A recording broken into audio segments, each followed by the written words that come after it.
Share बाजार में तीन चीजें असर डाल रही हैं। पहले तो बाजार को इंतजार है कि चुनाव के नतीजे जब आएंगे तो क्या निकलेगा, उस एंटिसिपेशन में हम वॉलेटाइल सेशन देख रहे हैं। लेकिन इन सब के बीच में ऐसा नहीं है कि बाजार का एक्शन जो है वो कुछ कम हो रहा हो।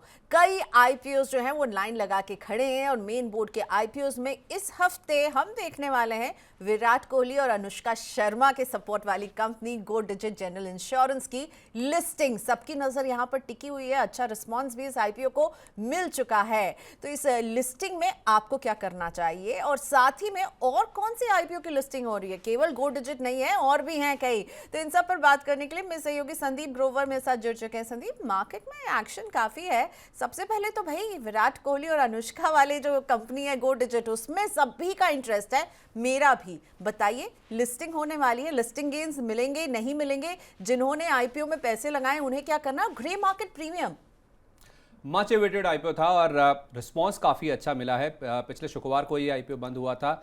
ऐसा मान नहीं रहा था कि इतना अच्छा रिस्पांस मिलेगा कोई भी एनालिस्ट की ओर से, जितने भी एक्सपेक्टेशन लगाए गए थे, लेकिन रिस्पांस काफ़ी अच्छा देखने को मिला इस आईपीओ को। ये आईपीओ अगर आप देखेंगे तो कुल मिला के 10 गुना के आसपास भरा है, 9.5 गुना के आसपास टू बी प्रिसाइज। और खास बात यह है कि क्यूआईबी यानी कि जो संस्थागत निवेशक होते हैं उनकी ओर से सबसे ज़्यादा आप देखेंगे रिस्पांस देखने को मिला है। 12.5 गुना के आसपास उन्होंने इस आईपीओ को सब्सक्राइब किया है। रिटेल और जो एचएनआई पोर्शन है वहां से भी हमने देखा है कि काफ़ी अच्छी डिमांड देखने को मिली है। तो माना जा रहा है कि जो लिस्टिंग है वो 23 तारीख को होने वाली है, गुरुवार को होने वाली है। और लिस्टिंग के दिन भी हो सकता है कि अच्छा खासा यहाँ पे पॉपअप देखने को मिल सकता है। क्यों? क्योंकि जो ग्रे मार्केट प्रीमियम जैसे आप हाईलाइट कर रही थी वो करीब करीब 26 रुपए के आसपास का है। 258 से 272 रुपए इसका प्राइस बैंड था।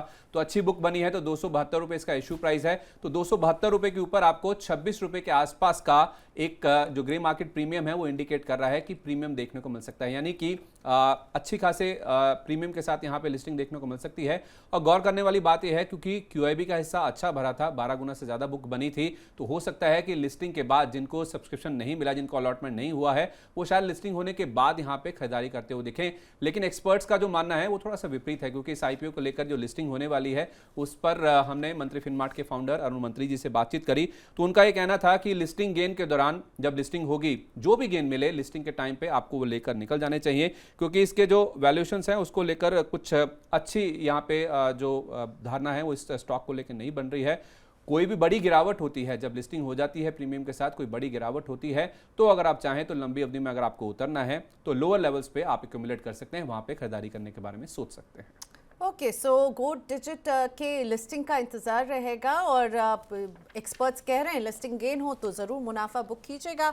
और क्या इसमें रणनीति बनाए हम आपको बताते रहेंगे मनी 9 पर। लेकिन अभी तो मैं संदीप आपसे ये जानना चाहती हूँ कि एक और आईपीओ एंट्री लेने वाला है इसी हफ्ते। ये छोटा हफ्ता रहा क्योंकि सोमवार को मुंबई में चुनाव थे तो शेयर मार्केट बंद थे, 4 दिन का हफ्ता है। लेकिन एक नया आईपीओ कोवर्किंग स्पेस से जुड़ा हुआ आ रहा है, इसके कुछ हाईलाइट्स हमें दीजिए। ये आईपीओ कैसा दिख रहा है आपको, आपकी क्या एक्सपर्ट से आप क्या पिक कर रहे हैं इसके बारे में? बिल्कुल, अगर आप मेन बोर्ड की बात करेंगे तो एक गो डिजिट की लिस्टिंग और दूसरा ये जो ऑफिस AWFIS की ये जो आईपीओ खुलने वाला है इसको लेकर काफ़ी ज़्यादा सरगर्मी है आईपीओ मार्केट की। जहाँ तक बात है तो 22 मई यानी बुधवार को खुलने वाला है, 27 मई तक खुलेगा ये, यानी कि 4 दिन के लिए खुल रहा है। अमूमन हम देखते हैं कि 3 दिन के लिए ही कोई भी आईपीओ है वो खुलता है, लेकिन इसे 4 दिन का समय दिया गया है। और इसका जो प्राइस बैंड है वो 364 रुपये से लेकर 383 रुपये प्रति शेयर तय किया गया है।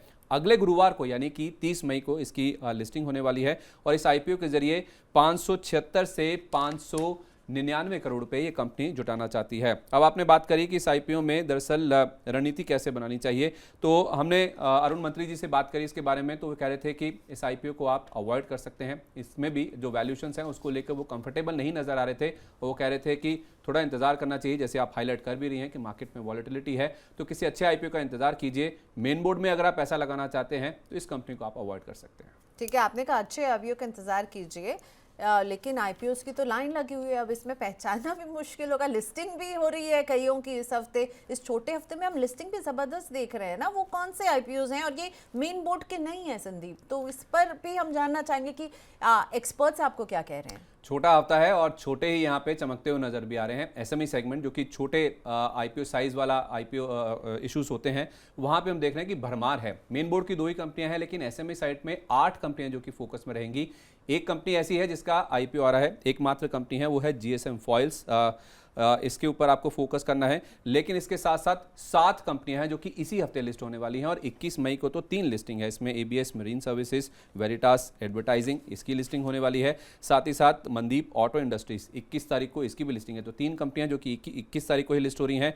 इंडियन इमल्सीफायर 22 तारीख को, क्वेस्ट लेबोरेटरीज 23 मई को और 24 तारीख को भी 2 लिस्टिंग्स हैं जिनके आईपीओस 21 तारीख को बंद हो रहे हैं। एक तो है हरिओम आटा एंड स्पाइसेस और दूसरा है रुल्का electricals.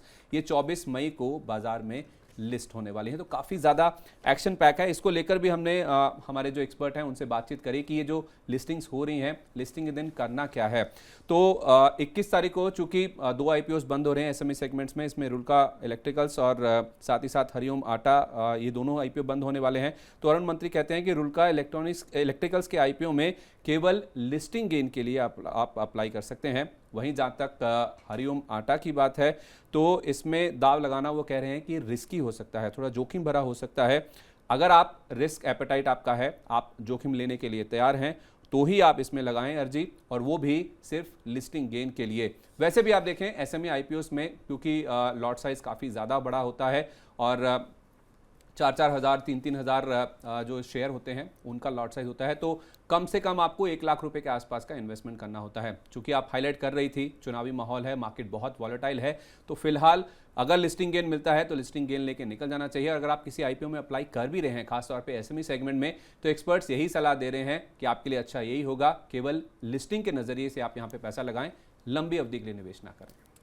Okay, so thank you Sandeep. Clearly जो एक्सपर्ट्स कह रहे हैं, खास करके ये जो एसएमई के हैं जैसे रुल्का इलेक्ट्रिकल्स पर है कि आप लिस्टिंग गेन के लिए ही अप्लाई कीजिए। यहाँ पर आपको जो है ज़्यादा जो है निवेश करने के लिए एक तरह से अवॉइड ही लिस्ट है। इनकी अवॉइड लिस्ट में वो नया कोवर्किंग स्पेस वाला जो आईपीओ आने वाला है इस हफ्ते, AWFIS, वो भी है। हरिओम आटा भी जो है वो एसएमई वाला जो है इस पर भी कह रहे हैं कि रिस्क हो सकता है। लेकिन हाँ, गोल्ड डिजिट जो है वहाँ पर सबकी नज़रें रहने वाली है कि कहाँ पर ये जो कंपनी है ये शुरुआत करती है। लेकिन यहाँ पर भी निकल जाने की सलाह है। 258 से 272 इसका बैंड प्राइस था और आई एम श्योर आप सब भी एक्साइटेड होंगे जानने के लिए कि ये कितना लिस्टिंग गेन देते हैं। ग्रे मार्केट प्राइस तो कुछ और ही कह रहे हैं इसके। लग तो रहा है कि गेन्स होगा, पर अब बाजार का मूड बाजार जाने।